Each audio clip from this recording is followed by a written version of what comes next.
শেখ হাসিনার এই বাংলার মাটিতে অবস্থান হতে পারে না। 2025 আজকে যে কর্মী সভা সফল করার জন্য 7 নম্বর ওয়ার্ড, 12 নম্বর ওয়ার্ড, 11 এবং 13 নম্বর ওয়ার্ডের প্রতিটা নেতা কর্মীরা স্বতঃস্ফূর্তভাবে শেখ হাসিনার বিরুদ্ধে যে যুদ্ধ ঘোষণা করেছিলাম, আজকে এই খোলা মাঠে এই 17 বছর পর এই শহীদ মিনার মাঠে আমরা আজকে কর্মী সম্মেলন সফল করতে যাচ্ছি।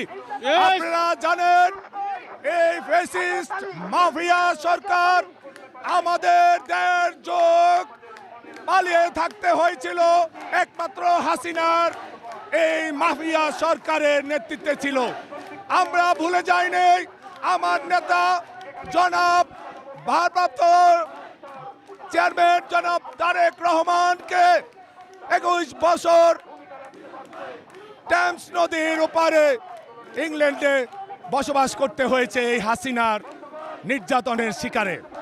আমি আজকে কর্মী সভায় বলে দিতে চাচ্ছি, আমার নেতা জনাব তারেক রহমান নেতৃত্বে বাংলাদেশ একটি সফল রাষ্ট্রনায়ক হিসাবে আবির্ভাব ঘটবে। 17 বছর তিলে তিলে যে দল গড়ে উঠেছে, জাতীয়তাবাদী দল, স্বেচ্ছাসেবক দল, যুব দল, ছাত্র দল, তাদের নিয়ে এই বৈষম্য বিরোধী ছাত্র আন্দোলনের অংশগ্রহণ করেছিলাম এই ফিরোজ আহমেদ সহ সকল নেতৃবৃন্দ। আজকে এই সম্মেলনে বলে দিতে চাই, শেখ হাসিনার এই বাংলার মাটিতে অবস্থান হতে পারে না। আপনারা জানেন এই 4ই আগস্ট, 5ই আগস্ট আমরা যেভাবে আন্দোলন করেছি, গণভবনে শেখ হাসিনাকে বিতাড়িত করতে সক্ষম হয়েছি।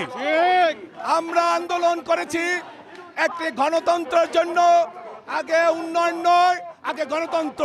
শেখ হাসিনা যেভাবে শুরু করেছিল, গণতন্ত্র ধ্বংস করে দিয়েছিল, সংবাদপত্র ধ্বংস করে দিয়েছিল, মানবাধিকার বলতে কোনো শব্দ ছিল না। আমি স্পষ্ট ভাষায় বলে দিতে চাই, বাংলাদেশের মাটিতে শেখ হাসিনার কোনো অবস্থান হতে পারে না। আপনাদের সাথে নিয়েই আবার এই সংসদ আবার প্রাণবদ্ধ হবে দেশনায়ক জনাব তারেক রহমানের নেতৃত্বে।